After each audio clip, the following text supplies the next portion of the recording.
নমস্কার নমস্কার নমস্কার নমস্কার নমস্কার নমস্কার নমস্কার নমস্কার আপনাদের সবাইকে সবাইকে সবাইকে নমস্কার জানাচ্ছে আপনাদের সৌমিত্র বসু। সবাইকে শুভকামনা জানাচ্ছে, অজস্র শুভকামনা। সবাইকে স্বাগত জানাচ্ছে আজকের এই শরণাগত অনুষ্ঠানে এবং সবাইকে শুভ সকাল জানাচ্ছে। শুভ সকাল, শুভ হোক, শুভ হোক, সকলের শুভ হোক। আজ লক্ষ্মী পূজা, নক্ষত্র দোষ কিন্তু লক্ষ্মী পূজা। এবারে বেণীমাধবশীলের পঞ্জিকা অনুযায়ী আজকের দিনটার কথা বলি। আজকে 17ই পৌষ 1431, ইংরেজির 2রা জানুয়ারি 2025, বৃহস্পতিবার। আজ তৃতীয়া। সূর্যোদয়ের সময় সকাল 6টা বেজে 23 মিনিট, সূর্যাস্তের সময় বিকেল 5টা। নক্ষত্র শ্রবণা, জন্মে মকর রাশি, বৈশ্যবর্ণ, মতান্তরে শূদ্রবর্ণ, দেবগণ। রাত্রি 12টা বেজে 50 মিনিট গতে রাক্ষসগণ। আমাদের হোয়াটসঅ্যাপে চিঠি পাঠাবার নাম্বার 9831922927। চিঠির গোড়ায় অতি অবশ্যই SG লিখতে হবে।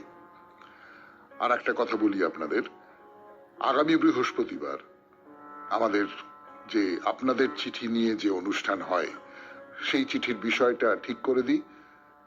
শুভ নববর্ষ আর হ্যাপি নিউ ইয়ার, এ দুয়ের সূত্র ধরে শুভ আর হ্যাপি, এ দুয়ের তফাৎ আপনি কিভাবে দেখেন, তাই নিয়ে একটা 250 শব্দের চিঠি লিখুন না।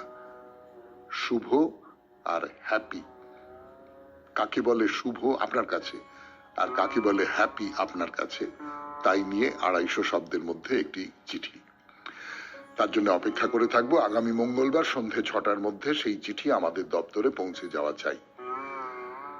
এবারে বলি আজকের অনুষ্ঠান সম্পর্কে। প্রথমে পুরাণ চিরন্তন। পুরাণ চিরন্তনে আমরা 64টি কলা নিয়ে কথা বলছিলাম, তার মধ্যে 20টি কলা নিয়ে কথা বলা হয়ে গিয়েছিল এবং তার সূত্রে বুঝতে পারছিলাম যে আমরা কলা বলতে বা শিল্প বলতে যা বুঝি, প্রাচীনকালে আমাদের দেশে মানুষ কলা বলতে সেইগুলো তো বুঝতেন, তার বাইরে আরো অনেক কলার কথা বলা হচ্ছে যেগুলো আমরা কলা বলে স্বীকার করি না হয়তো আজকের দিনে।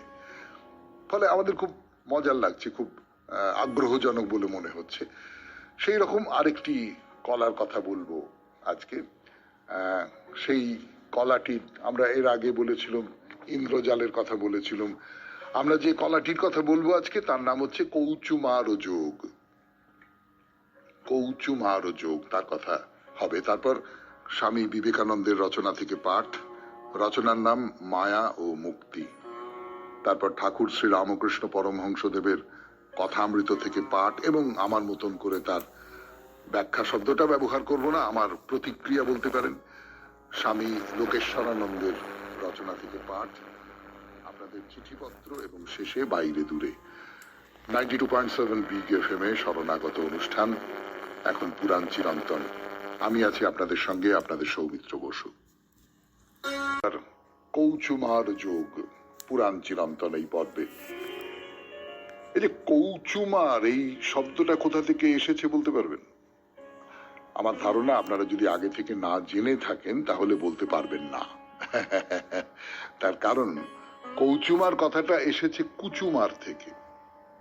কুচুমার একজন পণ্ডিত মানুষ ছিলেন। তিনি কামশাস্ত্রের কোনো একটা বিষয়ে খুব পণ্ডিত ছিলেন। কামশাস্ত্র বিষয়ে সর্বোচ্চ পণ্ডিত যিনি আপনারা সকলেই জানেন, তার নাম হচ্ছে বাৎসায়ন।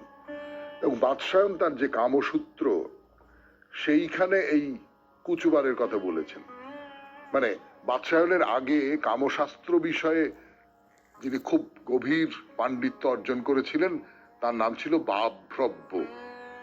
এই বাভ্রব্য আর বাৎসায়নের মধ্যে অনেকে ছিলেন যারা এক একটা এলাকা নিয়ে প্রচুর পড়াশুনো করেছেন, জ্ঞান অর্জন করেছেন, ইত্যাদি ইত্যাদি ইত্যাদি। তো কুচুমার সেই রকম একটা বিশেষ অংশ সম্পর্কে তার গভীর জ্ঞান ছিল এবং সেইটাকেই বলা হচ্ছে কৌচুমার যোগ। সে ব্যাপারটা কি? ব্যাপারটা হচ্ছে বাদশায়নের কামশাস্ত্রে বলা হচ্ছে যে মেয়েরা যে পুরুষকে সুদৃষ্টিতে দেখে, পছন্দ করে, কোন ধরনের পুরুষকে মেয়েরা পছন্দ করে, বাদশায়ন কি বলছেন? এই যে মেয়েরা যে দৃষ্টিতে পুরুষকে পছন্দ করে তাকে বলে সুভগ। এই সুভগটা কিভাবে তৈরি হয়? কোন পুরুষের রূপের দিকে তাকিয়ে তাদের পছন্দ হয়, গুণ, বয়স এবং টাকা পয়সা। কেবলমাত্র রূপ, গুণ, বয়স হলেই হবে না, টাকা পয়সাটাও খুব জরুরি। এগুলো যার যত বেশি সে তত সুভগ। কিন্তু এগুলো যার নেই, তাকে কতকগুলো জিনিস শিখে নিতে হয়। শিখে নিতে হয় সৌভাগ্য পুষ্টির জন্যে। কিরকম? এই সৌভাগ্য সাধক বা সুভগ কারক বস্তুগুলোর জ্ঞানই হচ্ছে কামশাস্ত্রে ঔপনিষদিক নামে খ্যাত। উপনিষদ থেকে এসেছে ঔপনিষদিক। এর থেকে একটা ব্যাপার কিন্তু বুঝতে পারা যায়, সেটা হচ্ছে যে এই যে অনেকের ধারণা আছে না, মানে এখনো পর্যন্ত অনেকের আছে কিন্তু, যে সংস্কৃতটা হচ্ছে মন্ত্রতন্ত্রের ভাষা, সংস্কৃতটা হচ্ছে দেবতাদের, ঠাকুর দেবতার ভাষা, দেবতাদের স্তব করার ভাষা, বেদ উপনিষদ এসবের ভাষা। কিন্তু এর বাইরে সংস্কৃতে যারা কথা বলতেন, সংস্কৃতের চর্চা যারা করতেন, সংস্কৃত যাদের মাতৃভাষা ছিল, তারা যে জীবনের বিবিধ উপভোগের ক্ষেত্রগুলি বিষয়ে পারঙ্গম ছিলেন, জীবনের নানান রূপ রস গন্ধকে তারা গ্রহণ করেছেন, একেবারে অন্তর দিয়ে গ্রহণ করেছেন, শরীর দিয়ে গ্রহণ করেছেন, সেইটা আমরা অনেকে সবসময় মনে রাখি না। আমি আপনাদের কথা বলছি না, আপনারা জানেন, কিন্তু অনেকেই মনে রাখেন না। এইটা কিন্তু খুব একটা ভাববার মতন কথা। জীবনকে উপভোগ করবার কথাও কিন্তু আমাদের সংস্কৃতে, আমাদের প্রাচীন সাহিত্যে প্রচুর পরিমাণে বলা হয়েছে। তো যাই হোক, এই যে মেয়েদের কাছে নিজেকে খুব সুন্দর করে রাখতে হবে, মেয়েদের কাছে খুব সুভগ করে রাখতে হবে নিজেকে, তার জন্য একটা হচ্ছে নানান রকম সব কি বলবো, ভেষজ গুণসম্পন্ন নানান রকম সব এটা ওটা মাখা টাখা ইত্যাদি ইত্যাদি এই সমস্ত আছে। আর 2 নম্বর হচ্ছে রতিবর্ধক নানান রকম ওষুধ আছে। সেই ওষুধগুলো তৈরি করা, সেই ওষুধগুলো ব্যবহার করা, এটাও কিন্তু একরকম করে একটা কলা। অর্থাৎ মেয়েদের চোখে নিজেকে আকর্ষণীয় করে তোলা, তার যে বিবিধ উপকরণ, সেটাকেও কিন্তু একটা কলার মর্যাদা দেওয়া হয়েছে, কৌচুমার যোগ। বুঝতে পারছেন যে আমাদের প্রাচীন কালে কিভাবে পুরুষ এবং নারীর সম্পর্ক নির্ণয় করা হতো। এবারে আর একটা কলার কথা বলবো আপনাদের 92.7 বিগ এফএম এর শরণাগত অনুষ্ঠানে। তার আগে একটু গান শুনে নিই। তো লাঘব 92.7 বিগ এফএম এর শরণাগত অনুষ্ঠানে 64 কলার কথা বলছি, তার মধ্যে 22 নম্বর কলা হচ্ছে হস্ত লাঘব। সেটা কি? সেটা হচ্ছে সামান্যতম সময় নষ্ট না করে খুব তাড়াতাড়ি কোনো একটা কাজ করে ফেলবার ক্ষমতা। যে কোনো কাজ, ধরুন কোনো একটা জিনিস হারিয়ে গেছে, সেটা খুঁজে বার করা বা মানুষকে অবাক করে দেওয়া। লঘু হস্ততা বা হস্ত লাঘব, এই যে বিদ্যা, এই বিদ্যা প্রাচীনকালে কলার অন্তর্গত ছিল।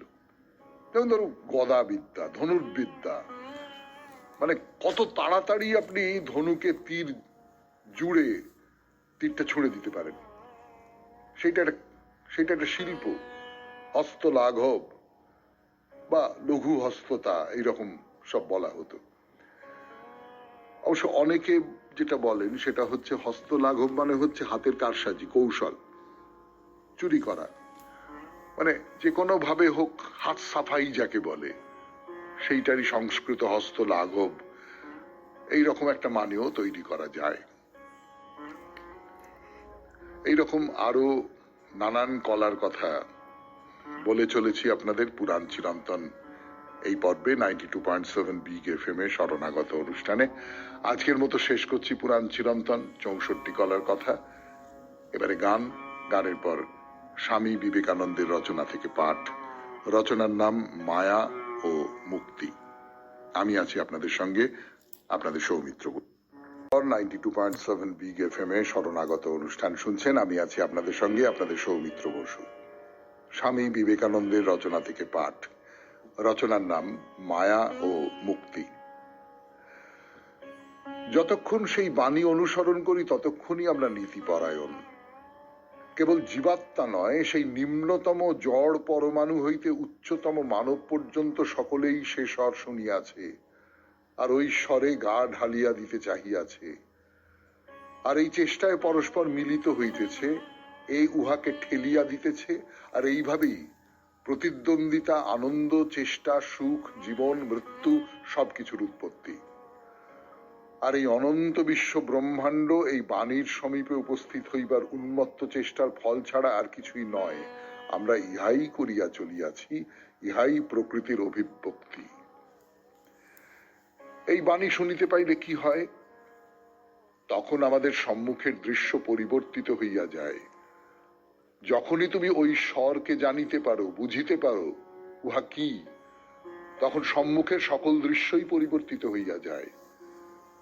এই জগৎ যাহা পূর্বে মায়ার বিভৎস যুদ্ধক্ষেত্র ছিল, তাহা একটি সুন্দর ও মনোরম স্থানে রূপান্তরিত হয়। প্রকৃতিকে অভিসম্পাত করিবার প্রয়োজন তখন আর আমাদের থাকে না।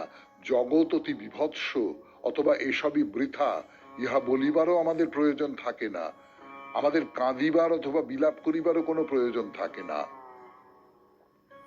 যখন ওই বাণীর মর্ম বুঝিতে পারি, তখনই বুঝি এই সকল চেষ্টা, এই যুদ্ধ, প্রতিদ্বন্দ্বিতা, এই গোলমাল, এই নিষ্ঠুরতা, এই সকল ক্ষুদ্র ক্ষুদ্র সুখ সম্ভোগের প্রয়োজন কি।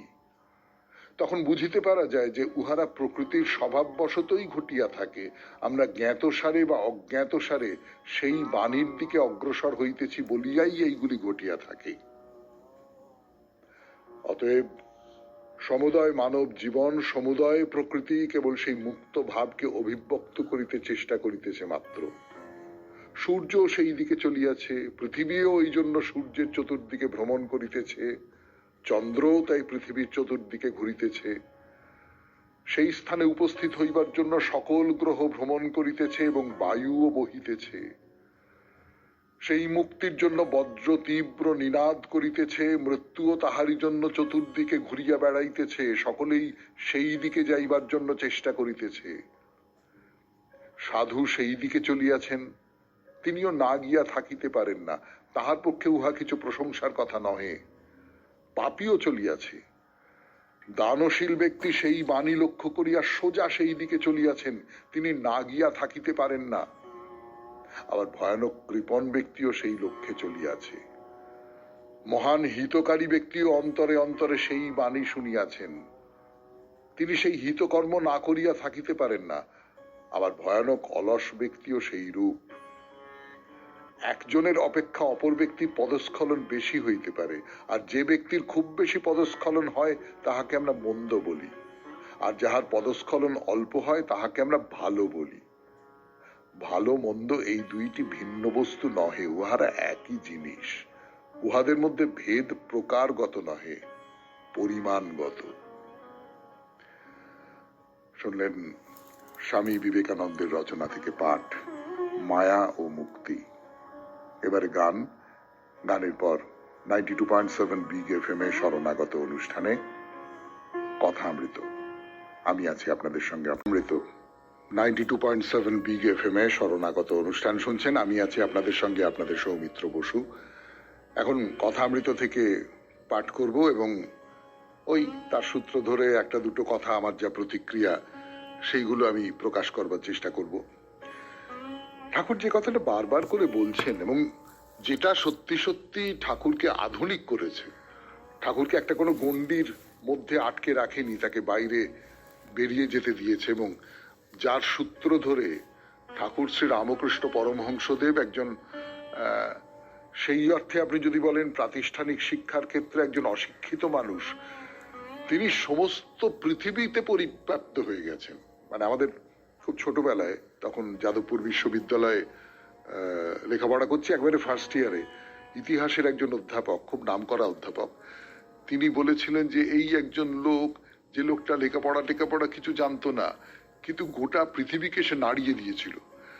তো সেই যে ঠাকুর, যে নিজেকে কোনো একটা সম্প্রদায়ের মধ্যে আটকে রাখছেন না, এটাই তার জোরের জায়গা, এইটাই তার সত্যিকারের ক্ষমতার জায়গা। তো সেই ঠাকুর কি বলছেন? বলছেন যদি বলো ওদের ধর্মে অনেক ভুল আছে, কুসংস্কার আছে, আছে, আমি বলি তো থাকলেই বা, সকল ধর্মেই ভুল আছে। সবাই মনে করে আমার ঘড়ি ঠিক যাচ্ছে, ব্যাকুলতা থাকলেই হলো, তার উপর ভালোবাসা টান থাকলেই হলো। তিনি যে অন্তর্যামী, অন্তরের টান ব্যাকুলতা দেখতে পান। মনে করো এক বাপের অনেকগুলি ছেলে, বড় ছেলেরা কেউ বাবা কেউ পাপা এইসব স্পষ্ট বলে তাকে ডাকে, আবার অতি শিশু ছোট ছেলে হদ্দ বা কি পা এইসব বলে ডাকে। যারা বা কি পা পর্যন্ত বলতে পারে, বাবা কি তাদের উপর রাগ করবেন? বাবা জানেন যে ওরা আমাকেই ডাকছে, তবে ভালো উচ্চারণ করতে পারে না। বাপের কাছে সব ছেলেই সমান, বাপের কাছে, মায়ের কাছে, ভালোবাসার জনের কাছে। তো এই ভালোবাসাটা কি? ভালোবাসাটা হচ্ছে আমি যাকে ভালোবাসি সে আমাকে ভালোবাসে, এইভাবে আমাদের মধ্যে একটা সেতু তৈরি হয়ে গেছে। এই সেতুর কাছে ভাষা তুচ্ছ, এই সেতুর কাছে রূপ তুচ্ছ, গুণ তুচ্ছ, সমস্ত কিছুকে তুচ্ছ করে দেওয়া যায়। কোনো কিছুই কোনো বাধা নয় এই ভালোবাসার কাছে। ঈশ্বরের সঙ্গে এই ভালোবাসার সেতুটা তুমি তৈরি করতে পারো? তিনি কিন্তু ভালোবাসবার জন্য অপেক্ষা করে আছেন, তিনি কিন্তু তোমার হাত ধরবার জন্য অপেক্ষা করে আছেন। তুমি কি তার হাতটা ধরবার জন্য সেই রকম ব্যাকুল ভাবে ডাকতে পারছো? সেই রকম যাকে বলে তাকে না পেলে আমি আঁকু পাকু করব, জলে আমার ঘাড় ডুবিয়ে দিয়েছে যেমন খানিকক্ষণ পরে নিঃশ্বাস নিতে না পেরে আঁকু পাকু করি, সেই রকম আঁকু পাকু করব, এই রকমটা তুমি করতে পারো? তো ঠাকুর আর কি বলছেন? বলছেন আমার ভক্তেরা তাকেই নানা নামে ডাকছে, এক ব্যক্তিকেই ডাকছে। এক পুকুরের 4টে ঘাট, হিন্দুরা জল খাচ্ছে এক ঘাটে, বলছে জল, মুসলমানরা আর এক ঘাটে খাচ্ছে, বলছে পানি, ইংরেজরা আর এক ঘাটে খাচ্ছে, বলছে ওয়াটার, আবার অন্য লোক এক ঘাটে বলছে অ্যাকুয়া। এক ঈশ্বর, তার নানা নাম। এই কথাগুলো আজকের দিনে আমরা যারা শরণাগত শুনি তারা জানি, বুঝতে পারি, আমাদের কাছে মনে হয় যে না এগুলো খুব নতুন কথা নয়, এগুলো যে পুরনো কথা হয়ে গেছে আমাদের কাছে, তার পেছনে কিন্তু ঠাকুর শ্রী রামকৃষ্ণ পরমহংসদেবের একটা খুব বড় ভূমিকা আছে। শুনছেন কথামৃত থেকে পাঠ, 92.7 বিগ এফএম এ শরণাগত অনুষ্ঠানে ফিরে আসছি আবার গানের পর। এফএম এ শরণাগত অনুষ্ঠান শুনছেন, আমি আছি আপনাদের সঙ্গে, আপনাদের সৌমিত্র বসু। চলুন সার্কাস দেখতে যাই। না না না না, সার্কাস এখন সার্কাস হওয়ার সময়, আমাদের ছোটবেলায় তো খুব এখানে ওখানে তাঁবু খাটিয়ে সার্কাস হতো, দেখতে যেতাম, অবাক হয়ে তাকিয়ে থাকতাম। এখনকার বাচ্চারা এত কিছু দেখে, এত অস্বাভাবিক অলৌকিক সমস্ত ঘটনা দেখে টেলিভিশনের পর্দায়, যে এখন আর তাদের ভেতরে ওই বিস্ময় বলতে জাগে না। তো সে যাই হোক, ঠাকুর সার্কাস দেখতে যাচ্ছেন, সেই কথা বলি আপনাদের, যতটা পারি আজকে বলি। শ্রী রামকৃষ্ণ শ্যামপুকুর বিদ্যাসাগর স্কুলের দ্বারে গাড়ি করে এসে উপস্থিত। বেলা 3টে হবে, গাড়িতে মাস্টারকে তুলে নিলেন। রাখাল আরো 2-1টি ভক্ত গাড়িতে আছেন। আজকে 15ই নভেম্বর 1882, 30শে কার্তিক শুক্লা পঞ্চমী, গড়ের মাঠের দিকে যাচ্ছে। তো গাড়ির এধার ওধার সব মুখ বাড়িয়ে বাড়িয়ে ঠাকুর দেখছেন, আর যারা রাস্তা দিয়ে যাচ্ছে তাদের উদ্দেশ্যে ভক্তদের সঙ্গে কথা বলছেন। তো মাস্টার বলছে দেখো দেখো দেখো দেখো, সব লোক নিম্ন দৃষ্টি, পেটের জন্য সব যাচ্ছে, ঈশ্বরের দিকে কারো দৃষ্টি নেই, দেখো দেখো দেখো দেখো দেখো। গড়ের মাঠে উইলসনের সার্কাস দেখতে যাচ্ছেন ঠাকুর, বুঝলেন? তো মাঠে পৌঁছে টিকিট কেনা হলো, 8 আনার টিকিট, মানে একেবারে শেষ শেষ সারিতে বসতে হবে। তো গ্যালারি করে দেওয়া আছে, আপনারা বুঝতেই পারছেন। ভক্তরা ঠাকুরকে নিয়ে একেবারে সেই শেষ জায়গায় উঠে একটা বেঞ্চির ওপর বসেছেন, আর ঠাকুর বলছেন বাহ বাহ বাহ বাহ বাহ, এখান থেকে তো বেশ দেখা যায়, বেশ দেখা যায়, হ্যাঁ বাহ। তো সেখানে অনেক রকমের খেলা টেলা হচ্ছে, একটা ওই যেরকম হয় এরিনা, গোল, রাস্তায় ঘোড়া দৌড়চ্ছে, ঘোড়ার পিঠে এক পায়ে একটি মেয়ে দাঁড়িয়ে রয়েছে, আবার মাঝে মাঝে বড় বড় লোহার রিংয়ের কাছে এসে ঘোড়া যখন রিংয়ের নিচে দৌড়চ্ছে, বিবি ঘোড়ার পিঠ থেকে লাফ দিয়ে রিংয়ের মধ্যে দিয়ে আবার ঘোড়ার পিঠে আবার এক পায়ে দাঁড়িয়ে, ঘোড়া আবার বনবন বনবন করেই গোলাকার পথে দৌড়চ্ছে, মেয়েটি আবার ওই রকম করে দাঁড়িয়ে। এই সব ঠাকুর দেখছেন, মহা আনন্দ, বালকের মতো আনন্দ। ওই যে বলছিলাম না, আমরা ছোট বয়সে সার্কাস দেখতাম, সার্কাস দেখতে গিয়ে অভিভূত হয়ে যেতাম আর কি। তো সেই রকম করে ঠাকুরের তো বালক ভাব, ঠাকুরও সেই রকম অভিভূত হয়ে গেছেন। তো সার্কাস শেষ হলো, ঠাকুর ভক্তদের সঙ্গে নেমে ময়দানে গাড়ির কাছে এসেছেন। শীত পড়েছে, ময়দানে দাঁড়িয়ে কথা টথা বলছেন। একজন ভক্ত মশলার বটুয়াটা এগিয়ে দিলেন। তো ঠাকুর কি বলছেন? বলছেন, দেখলে বিবি কেমন এক পায়ে ঘোড়ার উপর দাঁড়িয়ে আছে আর ঘোড়া বনবন করে দৌড়ুচ্ছে। হ্যাঁ, কত কঠিন বলতো, অনেক দিন ধরে অভ্যেস করেছে তবে তো হয়েছে। একটু অসাবধান হলেই হাত পা ভেঙে যাবে, আবার মৃত্যু হতে পারে। সংসার করা ওই রকম কঠিন। অনেক সাধন ভজন করলে ঈশ্বরের কৃপায় কেউ কেউ পেরেছে,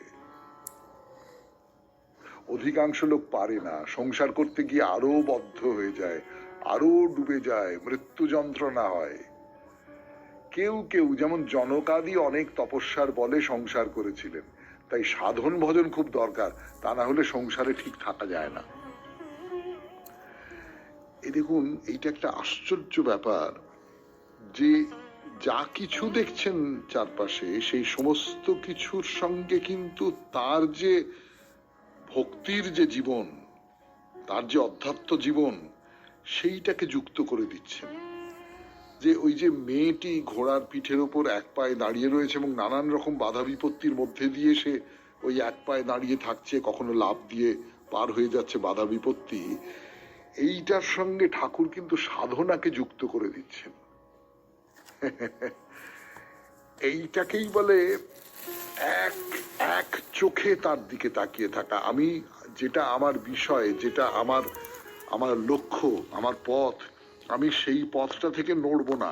আশপাশ থেকে যা কিছু আসছে তাকে সেই পথের সঙ্গী করে নেব, পথ থেকে আমি নড়বো না। শুনলেন কথামৃত থেকে পাঠ 92.7 বিগ এফএম এ শরণাগত অনুষ্ঠানে। এরপর গানের পর অনুকরণ, স্বামী লোকেশ্বরানন্দের রচনা থেকে পড়ে শোনাচ্ছি আপনাদের। আমি আপনাদের লোকেশ্বরানন্দ, রচনার নাম অনুকরণ। 92.7 বিগ এফএম এ শরণাগত অনুষ্ঠানে শুনছেন সেই প্রবন্ধ। বেশিরভাগ মানুষই অনুকরণ প্রিয়, তারা অন্যের অনুকরণ করে, কিন্তু তারা জানে না এতে তারা নিজেদের কতটা ক্ষতি করে।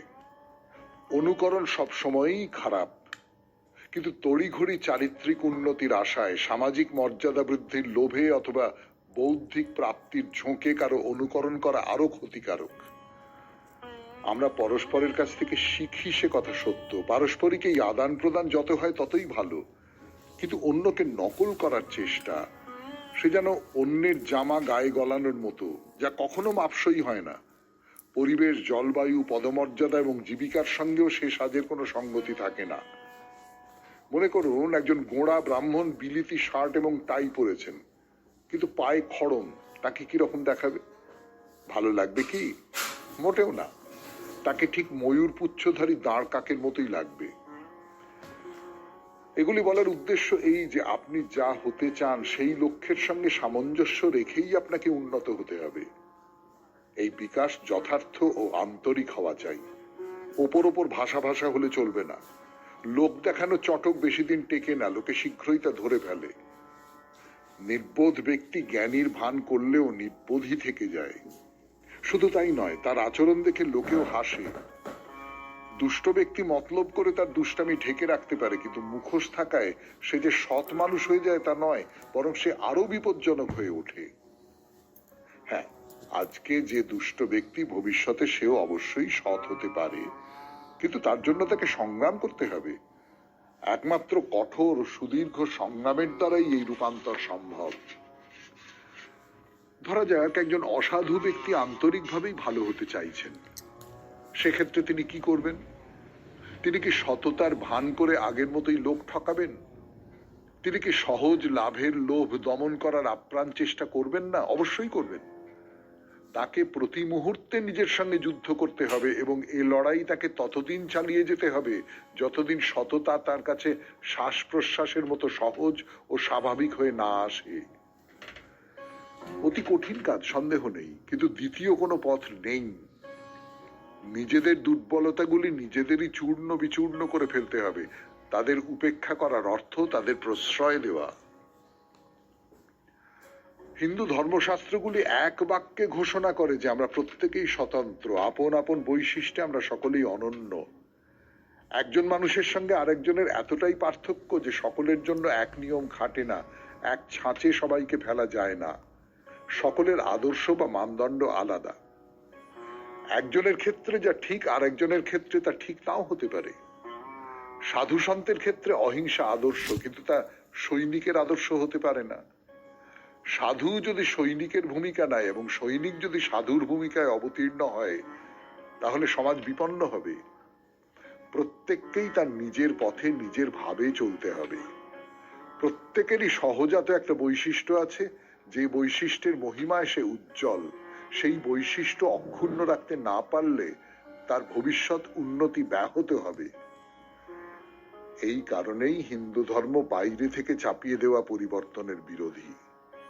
পরিবর্তন যদি অভিপ্রেত হয়, তার প্রেরণা নিজের ভিতর থেকেই আসবে। হঠাৎ করে কিছু হয় না।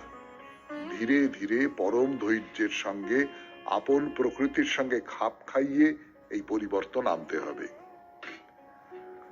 প্রত্যেকেই নিজের নিজের ক্ষেত্রে মহান হতে পারেন, কিন্তু এই মহত্ব অবস্থা অথবা জীবিকার উপর নির্ভর করে না, নির্ভর করে চারিত্রিক উৎকর্ষের উপর। চরিত্রের মহত্বই মহত্ব। আপনি আপনিই থাকুন, তবে যদি নিজেকে মহান করে গড়ে তুলতে চান, তাহলে আপনার সহজাত গুণগুলিকে চূড়ান্তভাবে বিকশিত করতে হবে এবং একই সঙ্গে আপনার দোষগুলিকে নির্মমভাবে বিদায় দিতে হবে। সত্যিকারের বড় হতে গেলে এছাড়া পথ নেই। যত ভালো ও আকর্ষণীয়ই হোক না কেন, পূর্ব নির্ধারিত কোনো ছাঁচে ফেলে মানুষকে বিকলাঙ্গ করা উচিত নয়, যদি না সেই ছাঁচটি তার মধ্যে সুপ্ত অবস্থায় থেকে থাকে। শুনলেন স্বামী লোকেশ্বরানন্দের রচনা থেকে পাঠ, অনুকরণ। এবার গান, গানের পর আপনাদের চিঠিপত্র। 92.7 বিগ এফএম এ শরণাগত অনুষ্ঠান শুনছেন। আমি আছি আপনাদের সঙ্গে, আপনাদের সৌমিত্র বসু। কিন্তু সৌমিত্র বসুর মন হায় হায় করে উঠেছে। তার কারণ, এই চিঠিটা যিনি লিখেছেন, চমৎকার চিঠি, নিজের নাম লিখতে ভুলেই গেছেন। মানে কেউ কেউ ইচ্ছে করে নিজের নাম দেন না। এই চিঠিটা সেই রকম চিঠি নয়। এই চিঠিতে পত্রলেখক নিজের নাম দিতে ভুলে গেছেন, ফলে তার নামটা বলা হলো না, চিঠিটা পড়া গেল। পড়ি সেই চিঠি। শ্রদ্ধেয় সৌমিত্রদা, বহুদিন পরে এবারের বিষয় নিয়ে কিছু লিখতে বসলাম। এই অনুষ্ঠানে এত ভালো ভালো চিঠি শুনি যে আমার চিঠি লেখার সাহসই হয় না। প্রতিদিন প্রতিটি চিঠি ও জবাবে আপনার মন্তব্য শুনে সমৃদ্ধ হই। কিন্তু স্বামীজি বলেছেন যে প্রত্যেকের আত্মবিশ্বাস থাকা উচিত।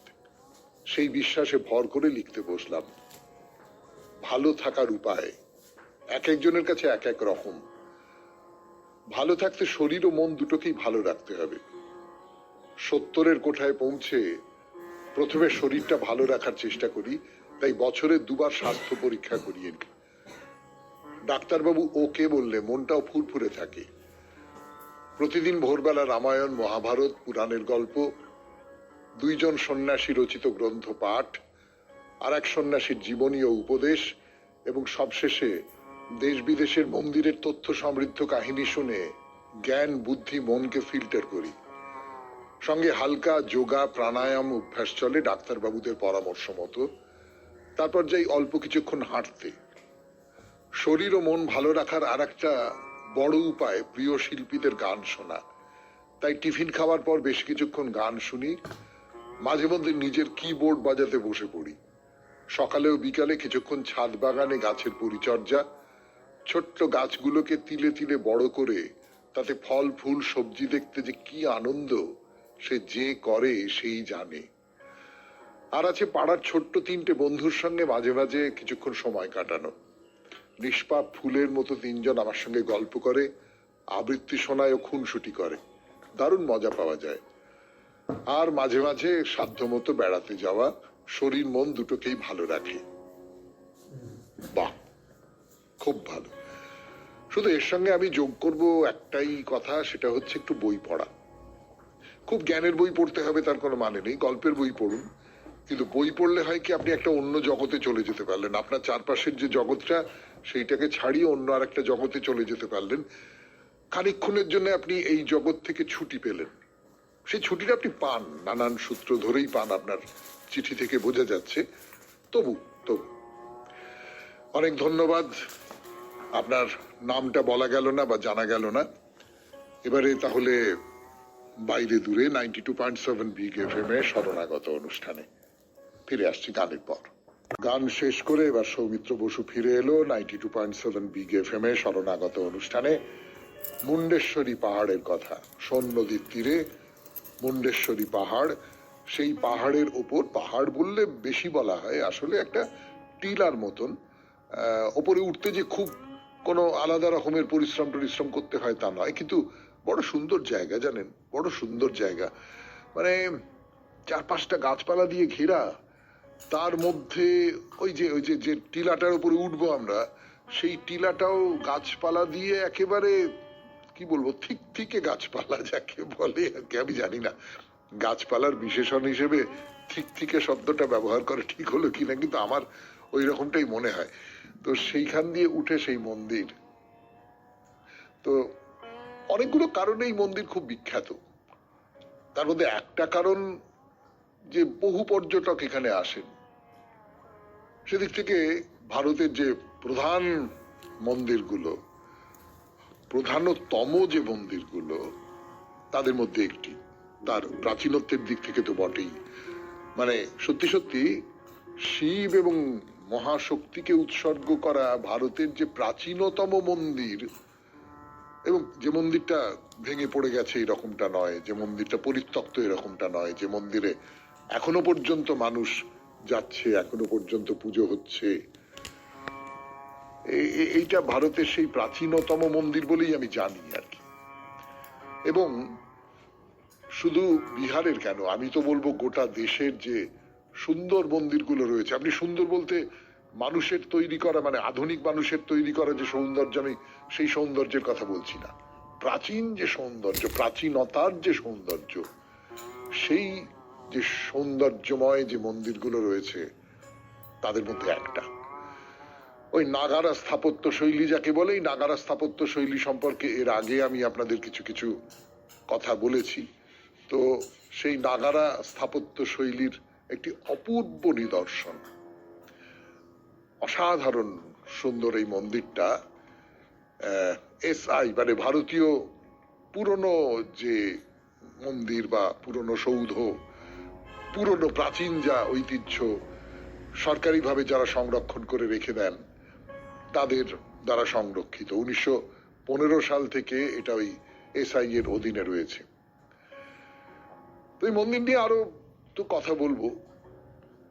শুরুতেই একটা কথা বলতে খুব ইচ্ছে করছে, মানে না বলে পারছি না। এই মন্দিরে কিন্তু পশু বলি হয়, ছাগ বলি হয়, কিন্তু কিরকম বলি বলুন তো? খুব মজার সেই বলি। ধরুন কেউ বলি দেবেন বলে ছাগলটিকে দেবীর কাছে নিয়ে এলেন, কেমন, এসে তাকে দেবী প্রতিমার সামনে আনা হলো, তারপর আবার তাকে ফিরিয়ে নিয়ে যাওয়া হলো। অর্থাৎ ছাগলটার গলা কেটে ফেলা হলো, তাকে হত্যা করা হলো, এই রকম কোনো ব্যাপার নেই। শুনছেন মুন্ডেশ্বরী মন্দিরের কথা। আমরা এখন বিহার রাজ্যে আছি। বিহার রাজ্যের প্রধান যে দেবী মন্দির, মুন্ডেশ্বরী মন্দির, তার কথা বলছি আপনাদের 92.7 বিগ এফএম এ শরণাগত অনুষ্ঠানে। ফিরে আসছি গানের পর।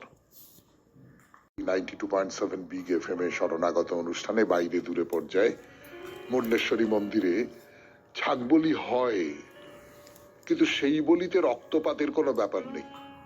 সেই বলিতে হত্যার কোনো ব্যাপার নেই, সেই বলিতে মৃত্যুর কোনো ব্যাপার নেই, হিংসার কোনো ব্যাপার নেই।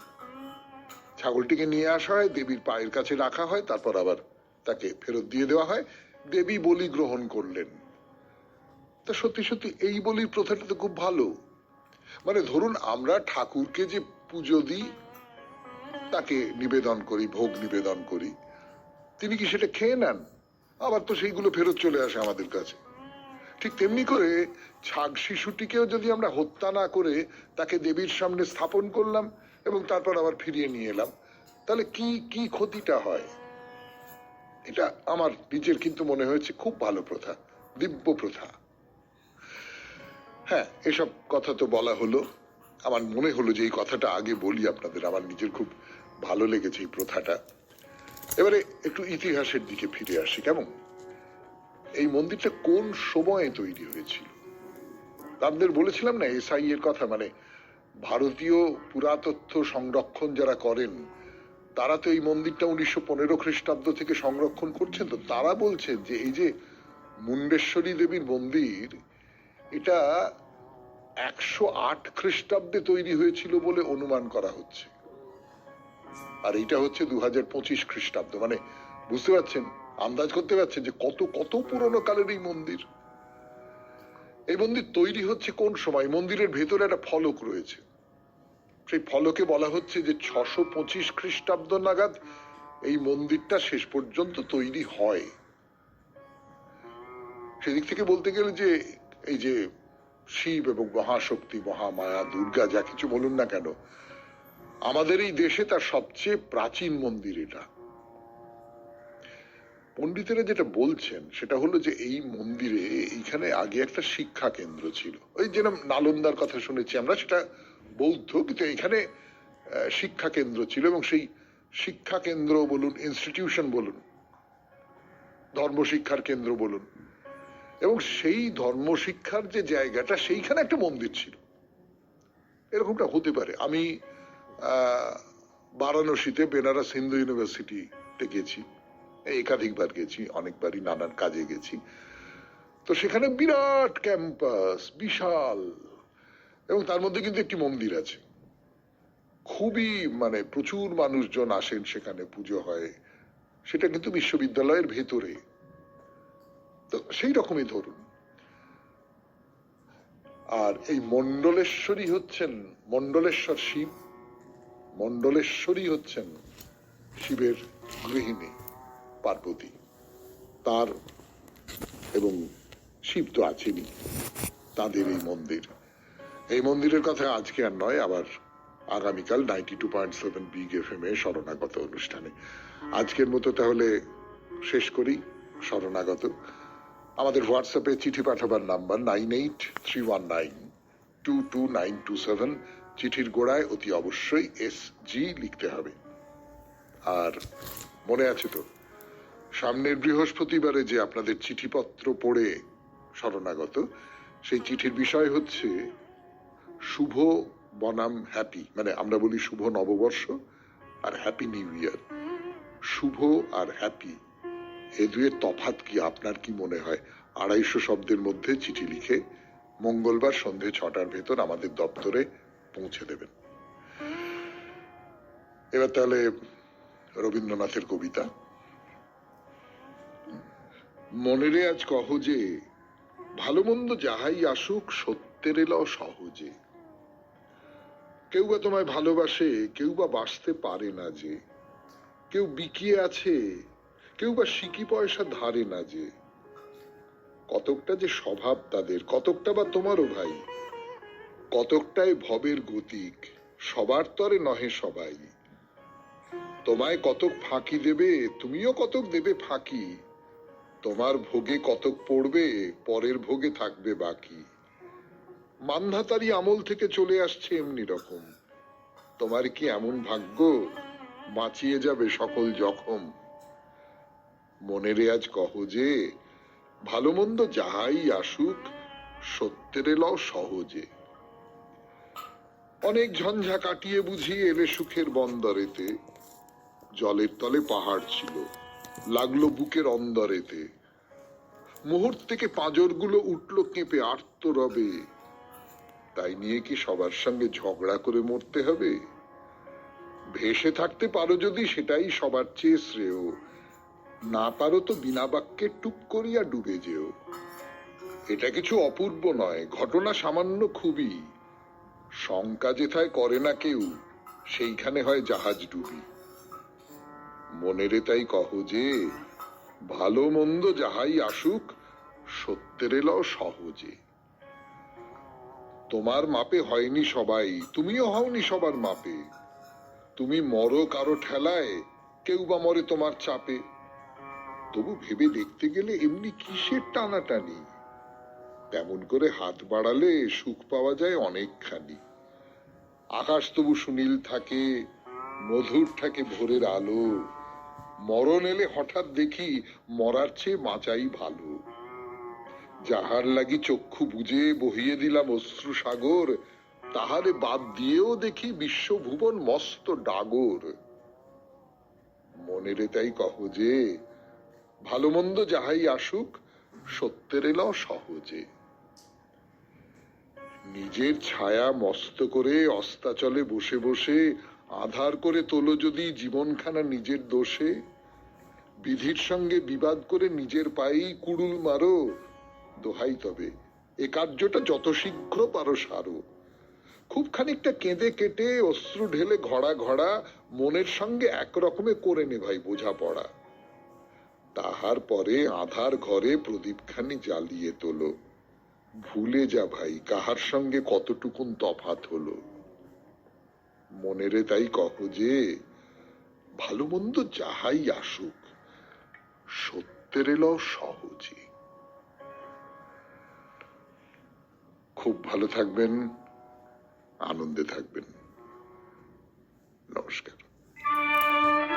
নমস্কার নমস্কার নমস্কার নমস্কার নমস্কার নমস্কার নমস্কার নমস্কার। আপনাদের সবাইকে সবাইকে সবাইকে নমস্কার জানাচ্ছে আপনাদের সৌমিত্র বসু। সবাই